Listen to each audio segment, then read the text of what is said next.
What's up, everyone? John Rettinger from Techno Buffalo here. The March 14th unveiling date for the Samsung Galaxy S4 is rumor no more. Invitations have gone out to Samsung's Unpacked event. Of course, Techno Buffalo will be there, but as we get closer to the official date, I thought we'd run through everything you can expect from the Galaxy S4. Let's get started.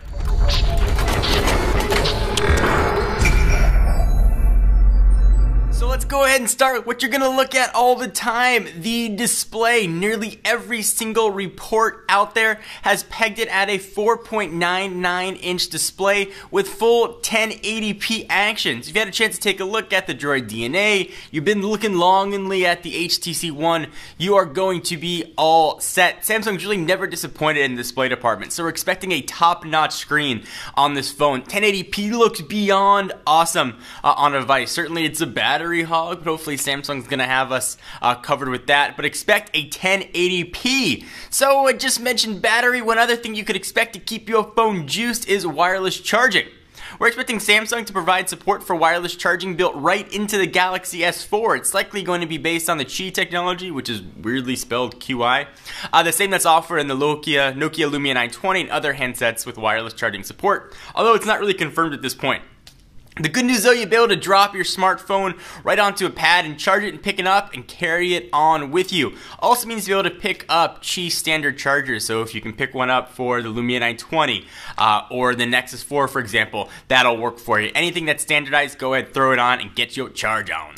Alright, so it's going to give the Galaxy S4 its oomph, its speed, its overall smoothness, at least a quad-core processor, and I say at least for a reason. There have been varying reports on what processor Samsung's going to use in the Galaxy S4. We think it's certainly possible that a global version will launch with the company's 8-core Exynos Octa chip, which sounds cool to say. Although we wouldn't be surprised to see a quad-core Snapdragon version with LTE launch in the US, simply because US carriers tend to sway towards Qualcomm's chips in general. This still is one of the biggest mysteries, which really won't know until launch, but we're hoping to see an 8-core chip so we can see how Exynos Octa stacks up against the competition. Just being able to say 8 cores in a freaking phone is incredible. So probably again it'll be an international version. US should just come with a Snapdragon quad-core, which should be plenty snappy.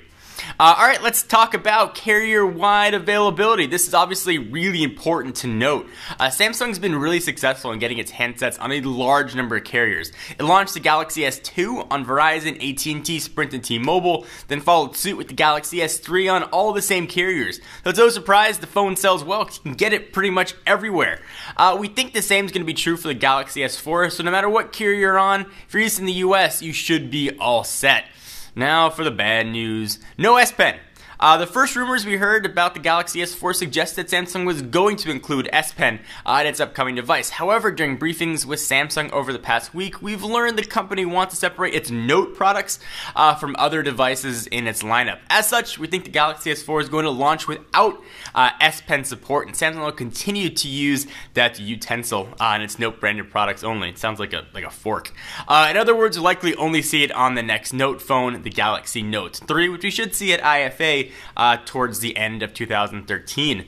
So HTC said they don't want to get involved in a megapixel war. Samsung is the one that's starting the megapixel war, and they are up in the battle with a 13 megapixel camera. Samsung will likely bump its camera to a 13 megapixel sensor in the Galaxy S4. It's totally a different path than what competitors such as HTC obviously have taken with their ultra pixel camera. So it's really interesting to see the total differences between the two companies. One, because it thinks the quality of the sensor is more important than the actual measure of the megapixels itself, and the other, megapixels more important. Samsung cameras have always been pretty decent. They're not the best, but they're beyond not being the worst. So they've always sort of fell on the high side of middle. So we'll see if the Galaxy S4 keeps that or really it steps up Samsung's camera game. Alright, what about the OS? Obviously it's going to be Jelly Bean. I think it's going to be Android Jelly Bean, upgradable though to Key Lime Pie. It's pretty obvious though at this point that any new handset will launch with Jelly Bean. I don't think Samsung is going to do anything fancy and be the unveiled device for Key Lime Pie. That's going to go to a Nexus phone. Company also has been pretty great at upgrading older devices to newer versions of Android, so we can expect that with the Galaxy S4, and it should offer Google's new Android Key Lime Pie operating system at some point in the future. They've been pretty good about giving updates, but not always the quickest about it, so don't keep your fingers crossed hoping to get it, a few weeks after launch. So for RAM and storage, I'm expecting 2 gigs of RAM and 2 different models, a 16 to 32 gig, perhaps even a third, a 64 option there as well, with expandable storage. I think Samsung is going to probably stick though primarily with the 16 and 32 gigs of internal storage, although I wouldn't be surprised again, it's a 64 gigabyte model. Samsung fans love the ability to remove the battery, add additional storage with micro SD card slot, so I imagine the company won't move too far away from these options. Also, I think we'll see a pretty standard now 2 gigs of RAM, since that's become sort of just the norm on most high-end Android phones. So we've run through all the specs, but there's still a big question: what's this sucker gonna look like? We have a general idea of what it's gonna look like thanks to leaked case designs, but we're still not entirely sure what the phone's going to look like officially or what's going to be made out of. I'm going to wager a guess though that Samsung is going to stick with their ain't broke, don't fix it model and use plastic, since all of its products currently employ that material. Well, obviously we'd love to see it venture out of the polycarbonate plastic world and use something like aluminum or aluminium, depending on where you are, as Nokia and HTC have done. History does repeat itself though. As much as we love to design the Galaxy Note and the Galaxy S3, I don't think we're going to be disappointed at all. Those are pretty good looking phones. So what's the wrap up here? There are a few wildcards that Samsung likely have up its sleeve. I'm betting we'll see an update to TouchWiz and new capabilities for sharing, much like we saw with the Galaxy S3. We've been told that Samsung would like to see tighter integration between phones and tablets, especially through NFC, so hopefully we'll see some sort of support on that front. Software services are becoming increasingly important in the mobile space, and I know that Samsung is well aware of that, so we should see some new updates to TouchWiz, perhaps less cartoony and resource heavy, and make TouchWiz sort of the go-to skin for Android devices. So what are you guys most excited about for the Galaxy S4? What do you want to see? What are you not excited about? Is this the phone you've been waiting 2 years to get? I'd love to hear your thoughts on all of it. Leave your comments down below. If you like this video, give us a thumbs up. It really helps us out.